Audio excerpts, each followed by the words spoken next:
All right. Welcome back to This Podcast Takes Tokens.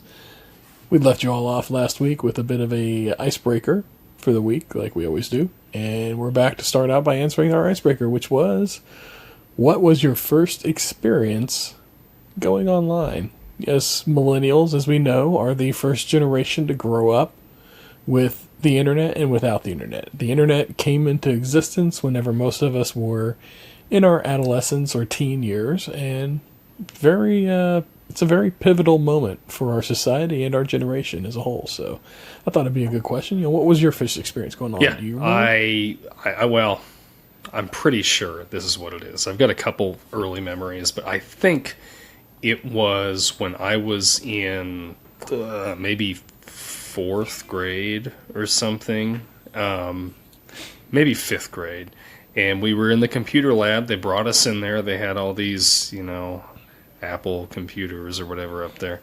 And I remember they had us click on Netscape Navigator. Do you remember that browser? Oh, Netscape, yeah. And they're like, you got to click the little arrow icon down the bottom right corner, otherwise it won't open, which maybe it was true back then, I don't know, but now it's a complete lie. But anyway, I remember getting on there, and they had us go to, oh, goodness. I thought about it earlier today when I was thinking about it, but now I can't remember. But it was some education website. Actually, I think it was like National Geographic or something like that we went to. And I can see that. Yeah, I remember, and we're like, oh my gosh, look at this. Like, it's the internet. Look at, which I would love to go back and see that today to see how dated that looks. You can. Have you heard of the Wayback Machine? Yeah, there's a website called the Wayback Machine, and you can go on there and visit websites like they were from really? Years ago. Like, you can go on there, you can go to Google day one and look at Google what it looked like on the first day, and then roll through it all. And you can kind of interact with them and everything, but it's all just self-contained and archived, so you couldn't Google search with it, obviously, but you could go on there and kind of get an idea of how these websites looked, which is just kind of cool. Yeah. So there you go. If you ever want to go back in time online, it is there. It's called the Wayback Machine. Oh, check it out. I've never actually used it myself. I've just heard people talk about it. I'll check that out. Yeah. Do you remember while we're on the topic? Well, no. I'll let you say what you're going to say, and then if you don't hit this topic, then I'll touch on it real fast. This is probably what it is. But so you were talking about Netscape. You know when the last time I used Netscape was? It was in 2005. The company I was working for, they still had Netscape on all the computers as the browser. It was a Netscape and it was Internet Explorer were the two browsers that they had on there. But Internet Explorer was locked out. You couldn't go online with it. Netscape was the only one you could use because our security team, Netscape was the only one that they could get to lock down because it wasn't being used anymore, so it wasn't being updated as often, and it actually ended up becoming a huge security hole and caused some problems inside the company, and we switched over to Internet Explorer around 2005. But yeah, that was probably the last time I used a Netscape was 2005. Which is funny, because it's such a it's terrible browser. Even back then, yeah. It's awful. I mean, in 94 didn't know it any was different about it. Yeah.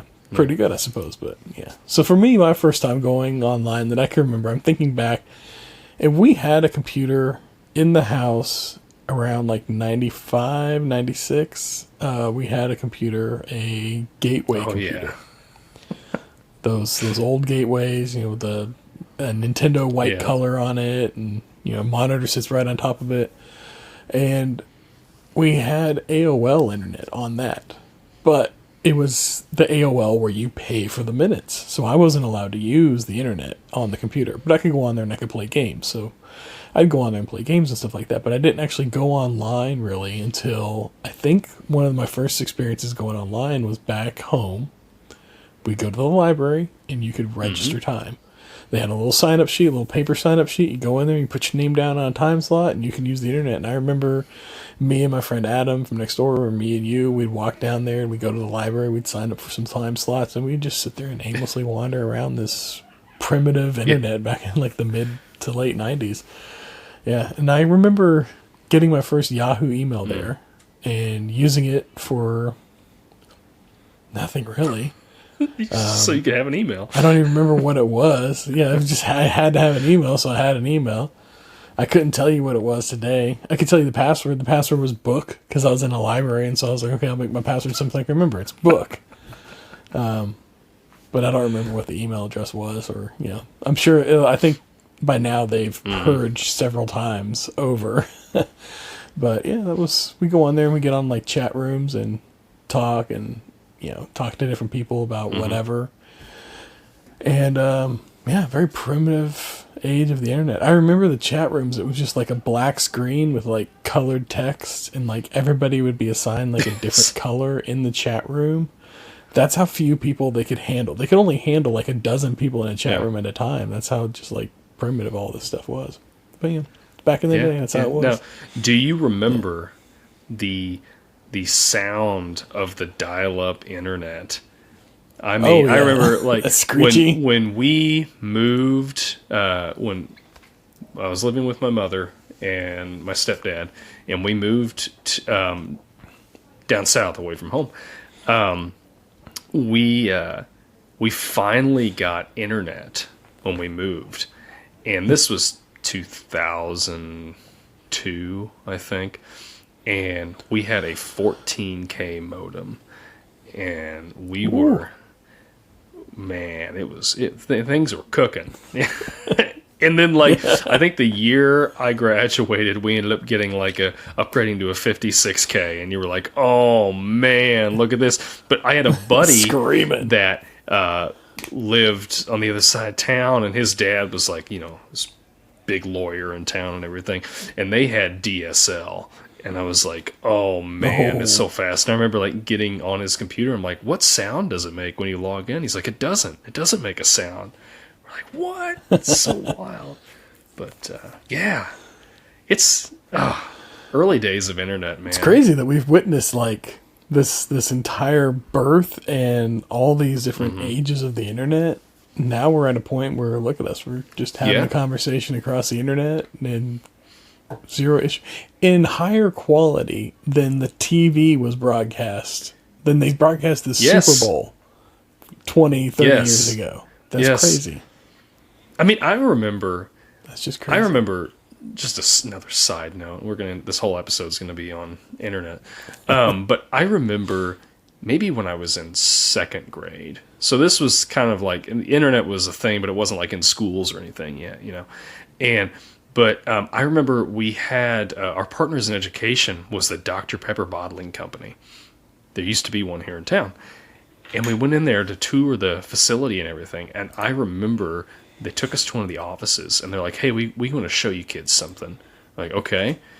And they had a color printer in there, and they printed off a green dinosaur. And we were like, it was still like a dot matrix style printer, but it printed in color, and we were just like, our minds were blown. They let us take that paper back to the classroom, and we had it like stuck up in the classroom, like, look, this thing prints color. And my kids went to a camp probably like 5 years ago, a summer camp, and it was in one of the schools, and they would go in and they would do various art things and stuff like that. And one of the things they showed the kids and they went over was 3D printing. So they showed them like the software for making up a 3D object, and then like how to put it through a slicer, and then how to send it over to the printer. And so each of them came home with this little like half-inch, maybe an inch tall little figure that they printed off there in class. And it just looked so, even at the time I thought, this looks very rough, but I get it. Like, it's a 3D printer. It's putting down plastic and you get this little thing at the end. That's kind of cool. And here we are now today, even just a few years after that, and 3D printers are starting to become fairly commonplace with a lot of people. Like, it's just, I think that's like going to be like one of those next things is like 3D printers, or just fabrication machines in general becoming commonplace within your home, which is just crazy to think about, but sure enough. here we are. We live in that age. Just live through But anyways, all that stuff is just wild to think about. But yeah, yes, yeah. I mean, you think about like our grandparents, like at their age, they witnessed the birth of so many technologies throughout their life. That's just crazy. And then, like, what technologies are we still going to witness in the future? It's just insane to me to think about. 40 years will be broadcasting and talking about, like, you remember when we when we were we had to talk through a camera, and now we've got these holograms that we're using to speak to each other. Everybody gets on our holodeck. Yes. Anyway. Well, we'll go back. We'll get back on track and head to our movie topic for the day. We'll see y'all in a minute.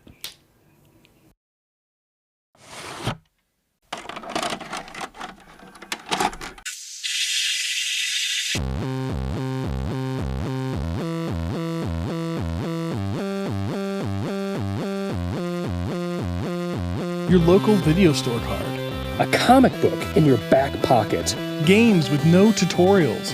Music you had to discover. And drinking water straight from the hose. These are the things us millennials remember fondly. We are the Jennings brothers. Join us after the streetlights come on as we race our bikes from the top of the hill right down memory lane. Exchange those quarters because this podcast takes tokens.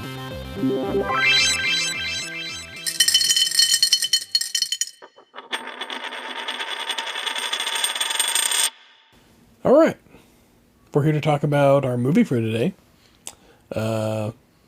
Today's movie is quite awesome. Excellent. Mega. Bodacious. Radical. That's my extent. Cowabunga, dude. We're talking about Ninja Turtles 2. I'm with you. I don't think I had anything past that. Yeah. Released March 22nd, 1991 on a $25 million budget. Pretty decent for 1991. I wouldn't have thought Had a $20 million opening day and a $78.7 million worldwide gross. Wow. Not too shabby. I can see why they went on and did a third one, although I don't think it was quite as good as the first one, but they did. Oh, this one? Well, the money that they made. Oh, yes. I think the first one was, they made, I think they passed 100 billion or 100 million or something like that. $100 billion. Yeah. 100 billion. It was the original Titanic. Yes. Yeah. But, so I remember growing up really liking the Ninja Turtle movies and equally liking them all and kind of seeing them all in the same light, if you will. But now upon this rewatch, I feel like there is a distinct difference between the first and the second one.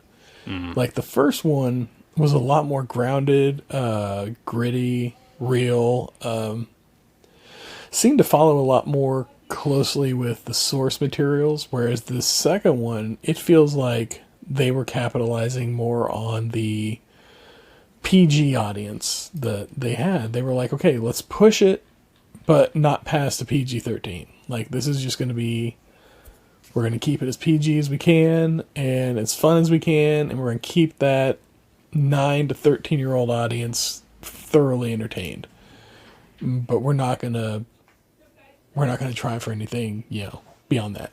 And it feels like they were catering to fans of the cartoon more so this time than fans of maybe the comic book series originally. And it just felt a little childish watching it. Yeah. And it wasn't as entertaining as the first one, I will admit. This is another one for me that's going to go down as a little regrettable on the rewatch. I just didn't find it to be as fun of a rewatch as the first one. How about you? Yeah, I kind of felt the same way. I actually had a question for you down towards the end of my notes. Is this film better or worse than the original? And I would say it's worse.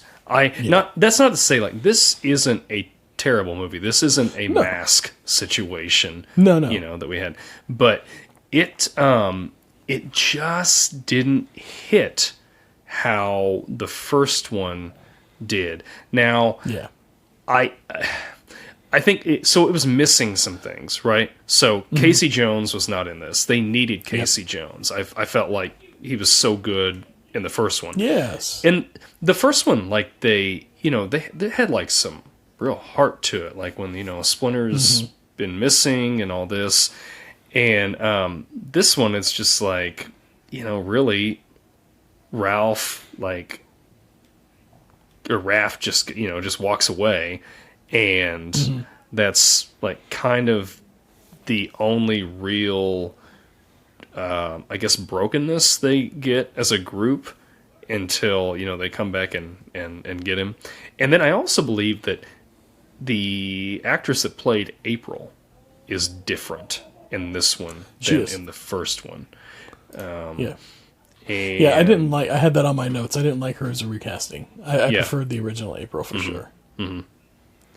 Yeah, and I thought, there was some funny parts in it, but I felt like it was a little bit more childish. Now, saying that, Eastman and Laird, I think, helped write the script for this, so there was still that going for it, but I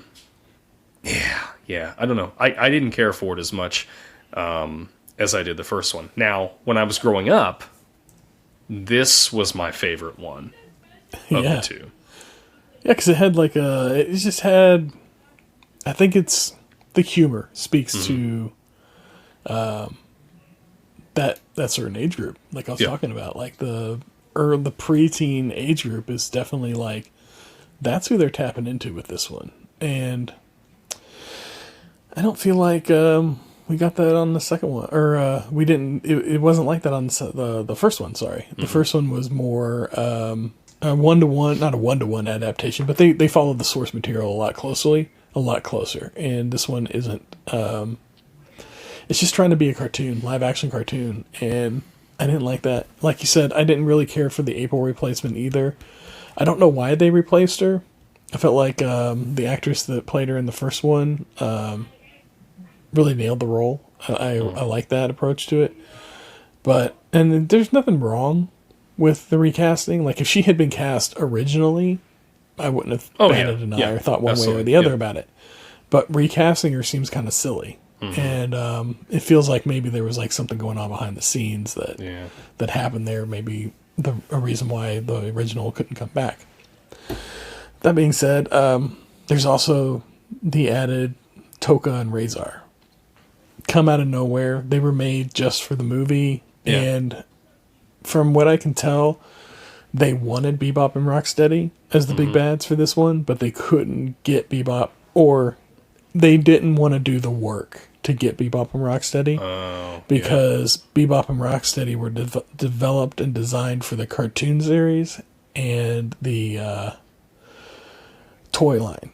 And so there are multiple people, like Eastman and Laird did the original concept for Bebop and Rocksteady, but then some toy developers got their hands on the characters, and then like the people developing the cartoon series got their hands on the characters. So everybody's just got like a little bit in on it, and so they couldn't quite figure out who the rights belonged to, and they were like, we'll just start over. We'll just introduce these other two characters.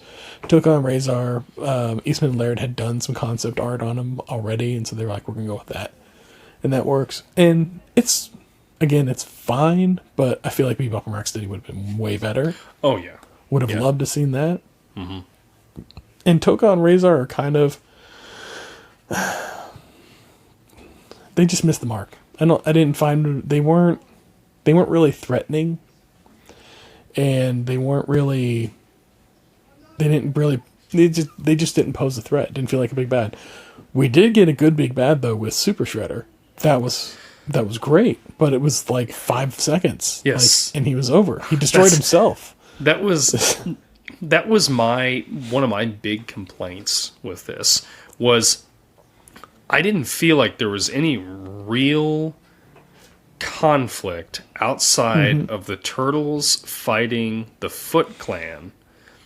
There wasn't really much fighting with Tokka and Razor, and then like the climax of that is them, sticking fire extinguisher in their mouth, and then they just turn back into regular animals.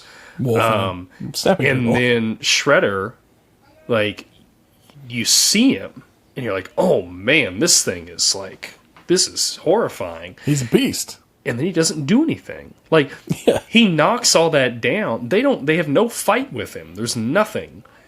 And like, and really, in the first movie, they didn't have much of a fight with him. I mean, they fought him a little bit, but he just, cleans the floor with them, and it's Splinter that comes in and cleans house. But, like, and then I'm thinking, like, after the whole dock fell on him, I'm like, this guy is, like, massive. There's no way, like, this dock falling on him is going to kill him.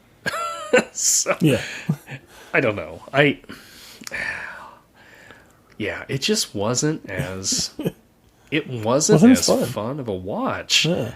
And I hate to say that. I mean, there's some good things about it. Like, I did think that... I thought Kino was a good character for what he was. I liked him.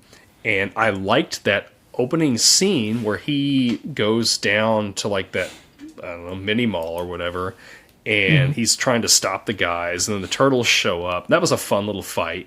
And I liked when Donnie was, like, in the store, and he's pushing that clown. He's like, yeah. And then he pretends, and he's, like, doing the thing back and forth. That was fun, because that reminded me, and I'm like, this is the Turtles. Like, these guys they're teenagers. Like, they are teenagers, and they're gonna have fun with what they're doing. So I don't know. That was some of the stuff I liked about it. I'm with you. I enjoyed that. I feel like after that, it was all downhill after that scene. That scene was a great opener. I felt great about it. I really liked it. But then, like after that, it went downhill with each progressive scene. I will say though, I liked the lair that they ended up finding, that subterranean, that subway station or whatever. Oh, that was awesome. Wanted to stay there and hang out there. It was great. Yeah. That's pretty cool. I really like that. And it's just got like that stained glass above it, and like the old train car that they turned into like where they're going to like, hang out and sleep or whatever. Yeah. That's pretty awesome. I dig the lair. I really like I was racking my brain trying to remember what the lair looked like in the first one. Yeah. And I'm pretty sure it was just like a subway tunnel. I can't remember exactly. But it definitely wasn't whatever this one was. Yeah. But while we're on the subject of the first scene, Ernie Reyes Jr.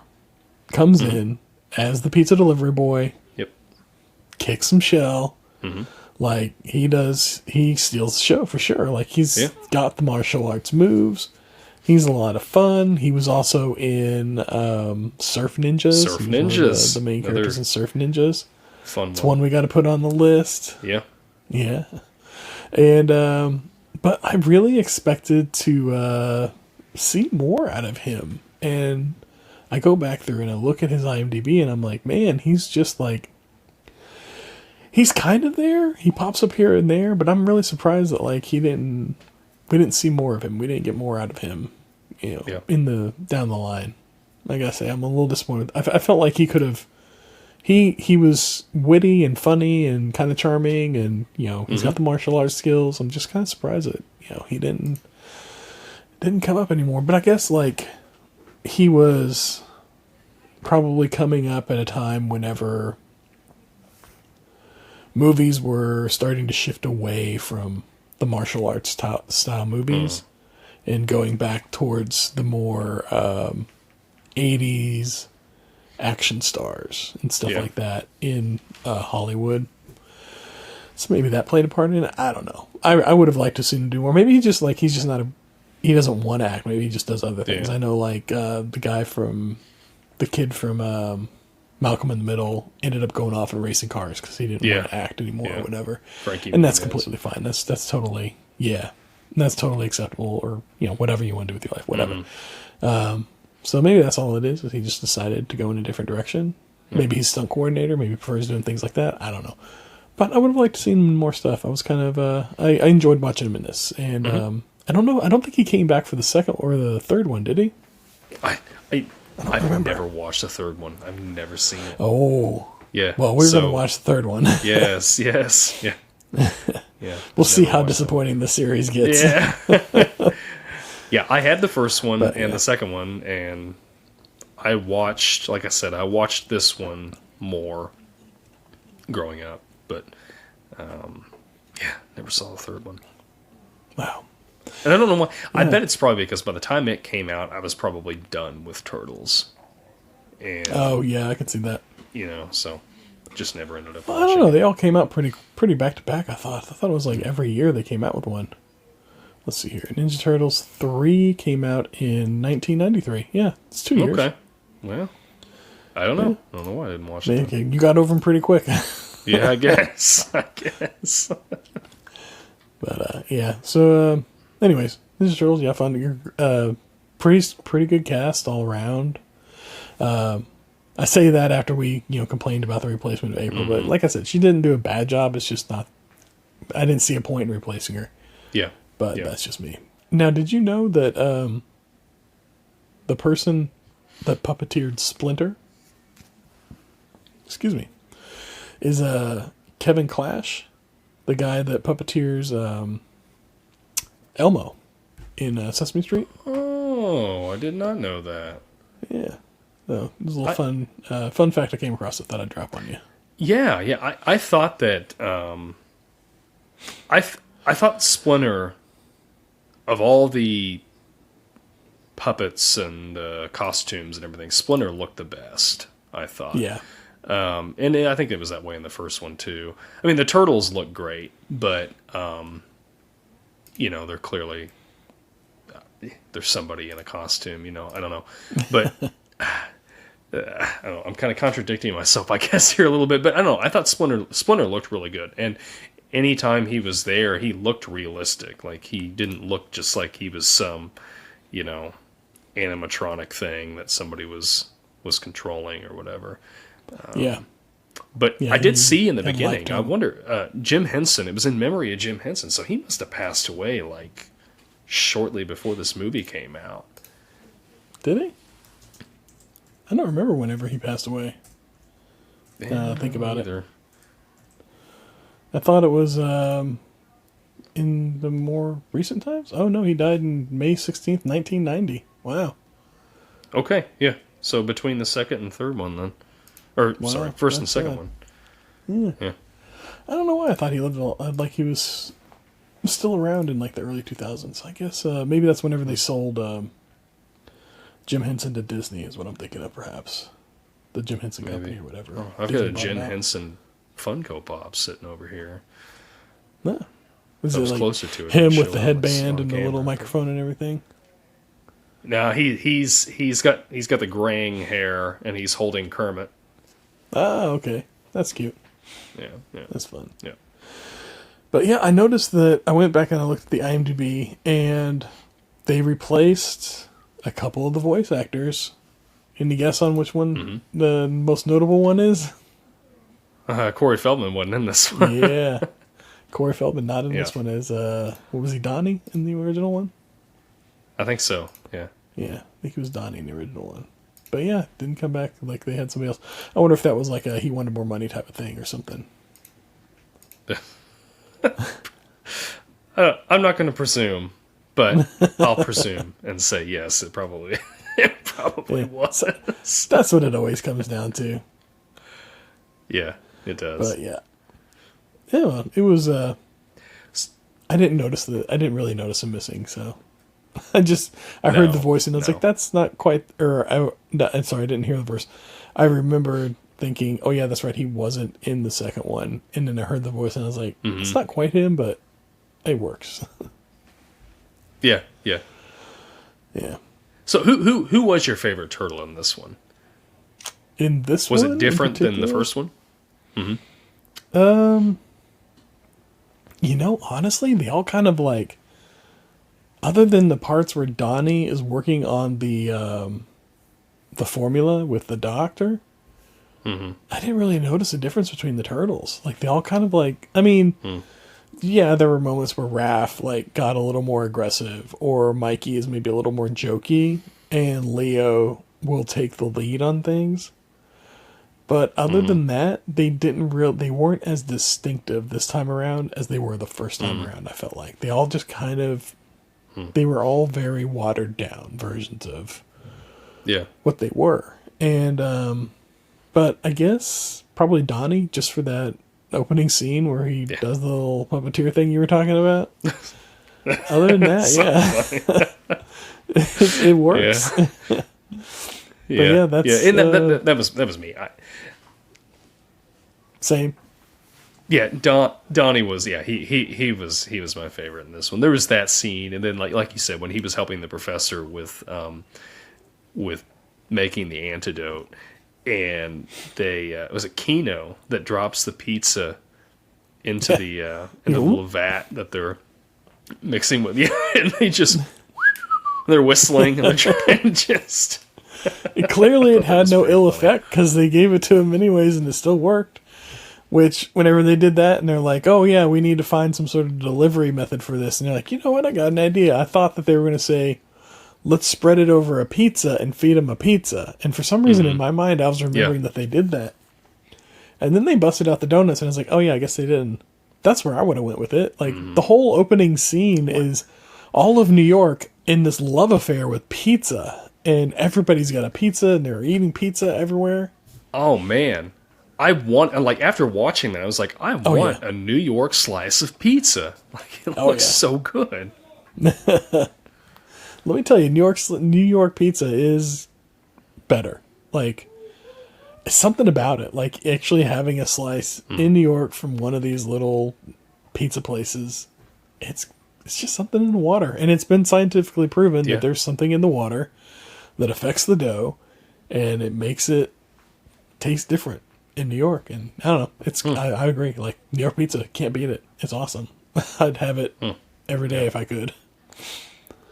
Which clearly the turtles do, because they're cleaning up the apartment and there's pizza boxes stacked everywhere.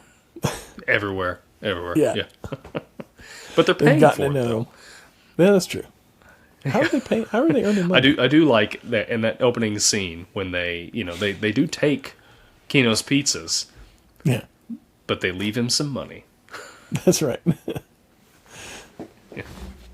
Where are the turtles making money from? I'm guessing they're getting it from April. I would assume she's got an allowance from him. I don't know. That's I would assume so. I don't know. Speaking of April, so there's the scene where you I think it's when you first see her, and she's walking to the apartment, and she's got this. It's very stereotypical. She has this brown sack from the grocery store with a baguette sticking out of it. And you see this stuff in movies all the time. It's like, who is able, like, how is that enough groceries for one person? And why does everybody always have a baguette sticking out? Like, who's eating these? I guess just as like a snack, you just tear off a piece of bread and have it as a snack, I suppose. I don't know. I guess. Have you ever been to those Italian restaurants where they'll like serve the bread and then they have like the little saucer bowl and they'll pour some olive oil in there and freshly grate some pepper and salt on it, and you dip the bread in there? Oh, it's so good. That's really good. It's a good snack. Yeah, it's good. I've never had that before. No, we don't have anything fancy like that around this neck of the woods. Yeah, well, fast food and pizza and Mexican restaurants. Yeah. Multiple Mexican restaurants. Yes, we do. But would you join the Foot Clan? I'd like to say no, but I mean, what's their recruiting like? What are they selling me on? Because they're clearly not just walking around. That's what I'm wondering. Do you want to join the Foot and get up to mischief and break the law with us? Or are they like, we'll help you be a better person? Like, what's their sales pitch? That's what I'm wondering. Because I'm watching this, and I'm like, what are the perks of doing this? Because I don't see, like, there's no room for advancement here, because Shredder's, Shredder, you don't get, like, there's no, I'm assuming they don't get paid for what they're doing. Like, there's no, what are the perks? Like, there's no reason to join us. And then, like, Kino says earlier, like, that they're trying to recruit teenagers. Well, when he goes to infiltrate, all the guys with him are, like, 30. Yeah. Like, they got all these 5 o'clock shadows of these beards and, the big buff guys. I'm like, none of these people are teenagers. You cannot convince me that any of these people are teens. There was that one scene where, I forget what they were doing, where they were, but, it was in the lab, whenever they're fighting in the lab, and the Foot Clan comes up to them in the lab, and they're trying to destroy the last of the samples. And there's that one sample, and it gets tossed over, and the one Foot Clan guy catches it. And he's a chunky guy. And I was like, how is this guy in the Foot Clan? He was like 6 feet tall and probably like 300 pounds. I was like, there is no way this guy is a Foot Clan member. But, I don't know, they definitely had like some extras working as the Foot Clan. Yes. And yes, they did. Yeah.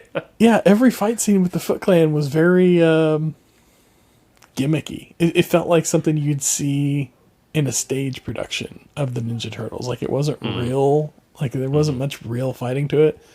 And all the punches and kicks and like flying across the room to hit somebody type things, or like running up to them or whatever. They're telegraphing what they're going to do. And I'm like, all you got to do half the time is just step aside with these attacks, and the person's going to go right past you, or the thing they threw at you is going to go right past you. It was just it was kind of bugging me throughout the whole movie how poor these fight scenes were. But yeah, I mean, it's a kid's movie, I suppose, so you got to let that slide, I guess. I mean, what bugged me about those scenes was they'd be, like, the foot would be around, like, usually one turtle. The turtles were all split up, and they were fighting their own groups, usually, Yeah. And one of the Foot Clan would attack them, and the other ones are standing back there. Yeah. And they're just kind of like, they're doing this, and they're, like, taking turns. And I'm like, one time, like, they all jump, I think, on Raph, and then he, like, kind of rolls out, and they're still punching the ground or whatever. But... like, they just attack one-on-one. I'm like, just attack them all at the same time. You're going to overwhelm them by numbers. Absolutely. I felt the same way. Yeah. Like, just the fighting was very, like, a one-on-one. What are you doing? Like, you're surrounding them. You've got them surrounded. Yep. Just everybody, go in.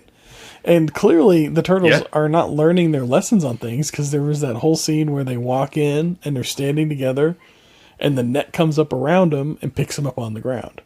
And then they meet up later to meet them at the construction yard or whatever.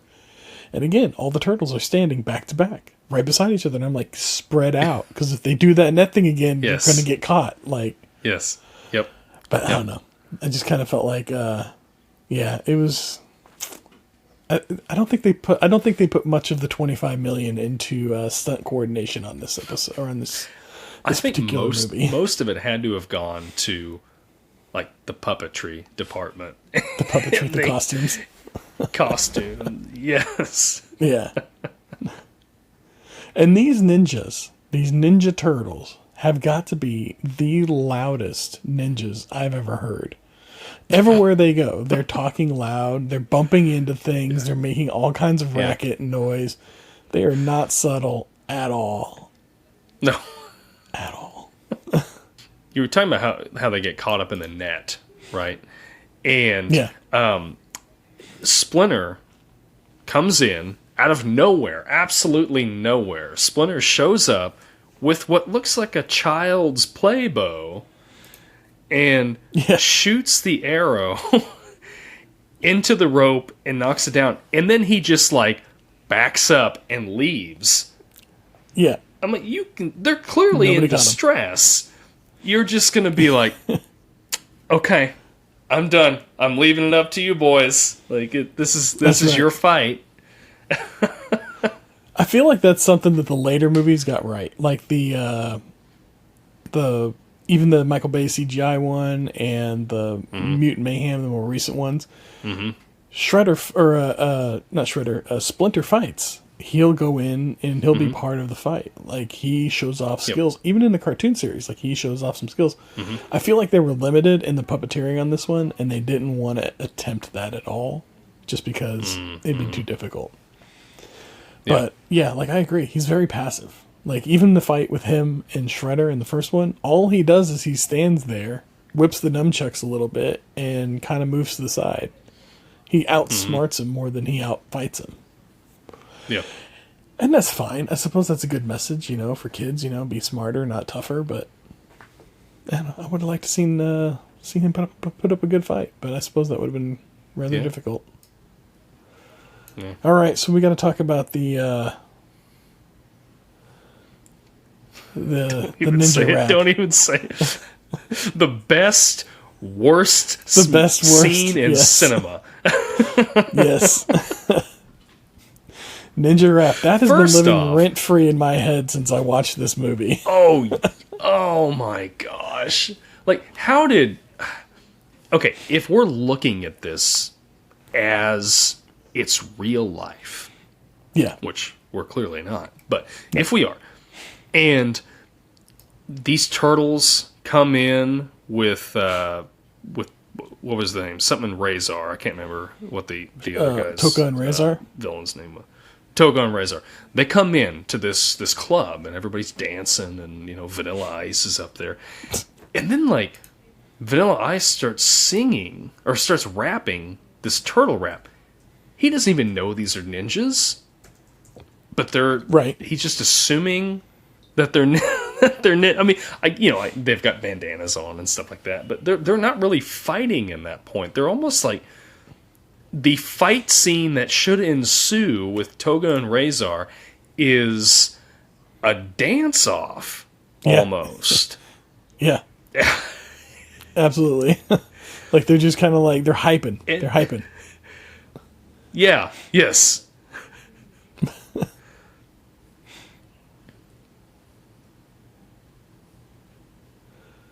Do you have more? Sorry, I was going to let you keep going. No, I'm waiting on you. I thought you were going to say something else. No. Yeah. Leave that in the final. A nice long pause where we just stare at each other. Yes. All right.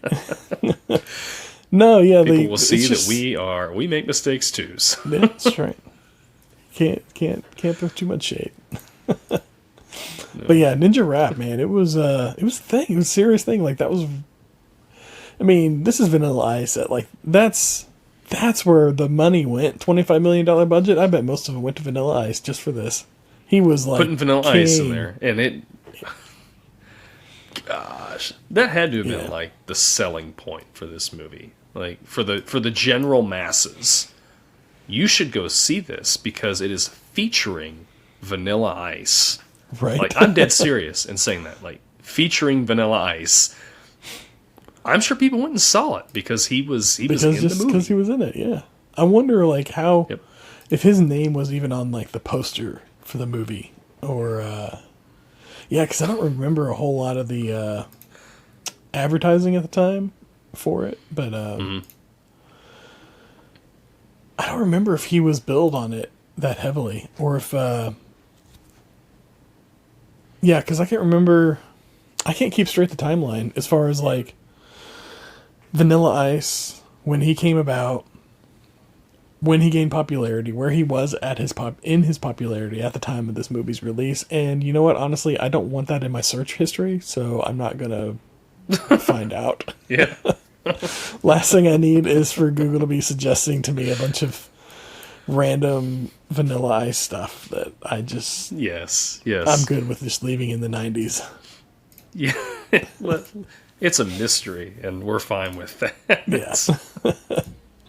But yeah, like, that was that Ninja Rap, man, that was everywhere. That was a big time. I remember being obsessed with it and loving it and thinking it was the greatest thing. And then now I look at it and I'm like, probably not.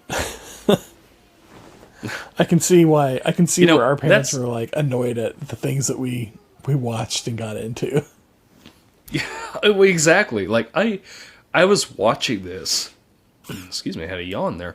I was watching this, and I think that the big takeaway that I had from watching this movie was I felt a little bit embarrassed for watching it. Yeah, a little bit. Not mask level, but there was definitely like a tinge of it. Yeah. And I sat down to watch this movie. My wife had fallen asleep, and it was like 11 o'clock. And I was like, okay, it's like an hour and a half long movie. I can watch it and then go to bed. And I got about halfway through it, and I'm like, I'm falling asleep. This isn't keeping me interested. I'll finish it up later. So I paused it, went to bed, and came back and watched it again later. But yeah, it definitely, like, halfway through it, I was like, I might have enough here. I don't know that I need to finish it. Yeah. Well, I had to get to the turtle rap. Yeah. Yeah, that's where I was like, I got to at least get to that so I can talk about it. And Super Shredder. Yeah, and then at that point, it's over. We're done. Yeah, it is. It is. Yeah. It's just, like I said, it's just not a very climactic movie. The first one was. Like, I feel like the first one had a lot of build-up. It had a lot of, had a real conflict that was going on there. Yep. And this one was just like, they're like trying to make an origin story to where the turtles, are trying to figure out like where they come from, and like, is there, it's like they're almost trying to be philosophical with it because Donnie at one point, like, he's disappointed when he finds out it's just like it was basically just a mistake, and he's like, oh, maybe this, he was expecting something bigger. And that was really like, that was it. Like, I don't feel like there was any, like, Shredder wanted his revenge. That was all his purpose was. He just wanted revenge, and that's why he made Toga and Razor, just to be able to fight the turtles.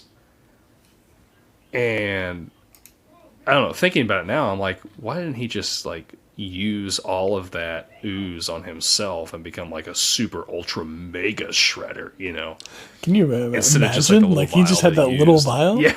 And he was... Yes. He had that little vial, and they had to replace the actor with Kevin Nash to make him big enough. Are you serious? Or was that Kevin Nash plays the Super Shredder. You didn't know that? Oh my gosh, I had no idea. Yeah, WWF's WWE superstar. Kevin Nash plays the Super Shredder. Yeah. Wow. Yeah, he was. He was also in what is that one? Punisher, with Thomas Jane, back in like 2004, 2005. Yeah, he played that Russian with the striped shirt. Yeah. Oh, that's right. Yeah. But yeah, Kevin Nash played the Super Shredder, which, like, okay, that's a big guy. Yeah. You definitely need that. Yeah. Yeah. I mean, clearly the suit was like, the muscles were built into the suit. Like, it wasn't like he was, really, so, like, Shredder takes on this vial of ooze or whatever, and it makes him the Super Shredder. Somehow that also affected his armor and made his armor bigger and more spikes on it and everything, too. Yeah. I guess. I don't know. Yeah. I thought, to me, like, the moment that I knew that I was in for some hijinks, if you will. Some,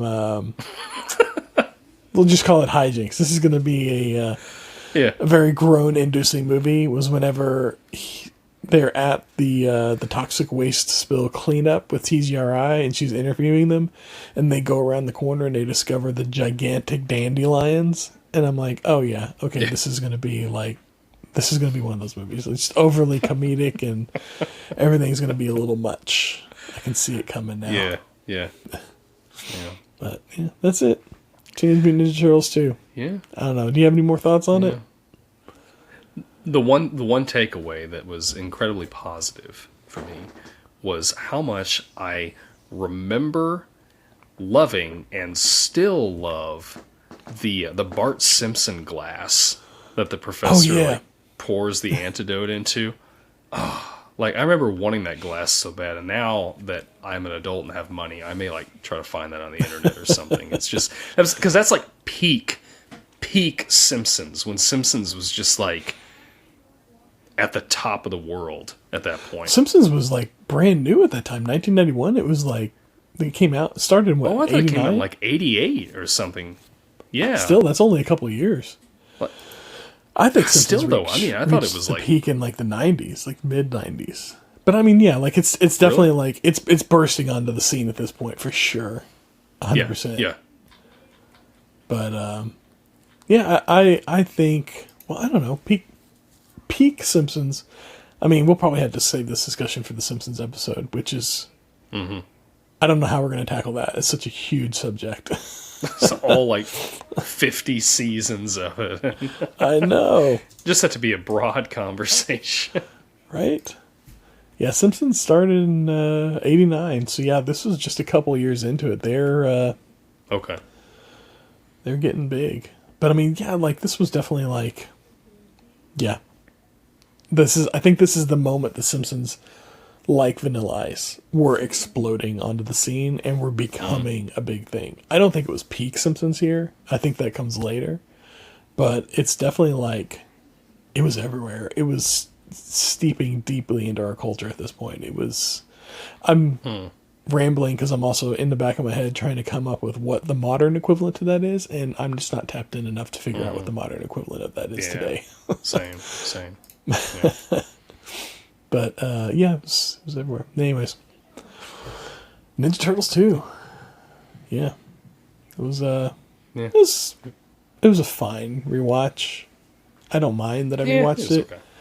I don't think I'll rewatch it again.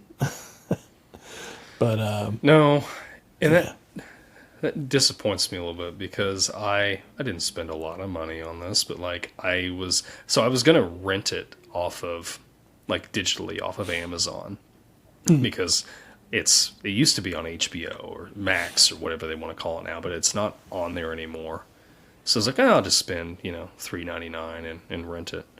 And then I saw like the DVD was $4.99, and I'm like, oh, no brainer. Just spend the extra $1 and buy the DVD, and I've got it forever. And then I watched it again, and I'm like, I have this maybe forever. I should save myself $1. And yeah, no, it wasn't that bad. It just wasn't what I remembered it being, and that's fine. That's fine. I have the memories of enjoying it as a kid. Falling in love with the ninja rap, and that's great. That's fine with me. It doesn't have to be some timeless classic. I feel like that is more the first one. I guess. Absolutely, yeah. First one was definitely like, it was gold. It was great. Perfectly well done comic book movie. The second one is a perfectly well done cartoon series adaptation, and that's what it is. Yep. And I think that's how we have to look at it. So the third one, I'm interested and curious to see how that one shakes out, because I remember that one goes in like a completely different direction still yet. So we'll find out next year. Which we forgot to mention. Right. I forgot to mention up at the top, this is our 51st episode. Next week will be our 1 year anniversary, I guess, of the show. Like we started this, a year ago next episode. We don't have anything special planned, but I did do Ninja Turtles for my pick at this time because we did it for the very first episode was Ninja Turtles. So I thought I'd continue that, and we'll probably do the third one next year around this time. Looking forward to that. Hopefully I'll forget about most of this by then.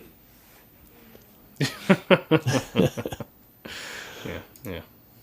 So, you want to tee us up for the next one? I will. So, my icebreaker question for you for next week is, what was the first comic book you remember reading? Ooh, that's a good one. Okay. So let us know in the comments what you think about the show. Let us know what you think about Teenage Mutant Ninja Turtles 2. Was it better or was it worse, in your opinion, than the first one? And what did you like about it? What didn't you like about it? And if you want, let us know what your first time being online was like. Love to read your comments on the air. And we appreciate each and every one of them. Like and subscribe. That helps us out a whole lot. We would appreciate that. And until next time, be kind and rewind. See you all around.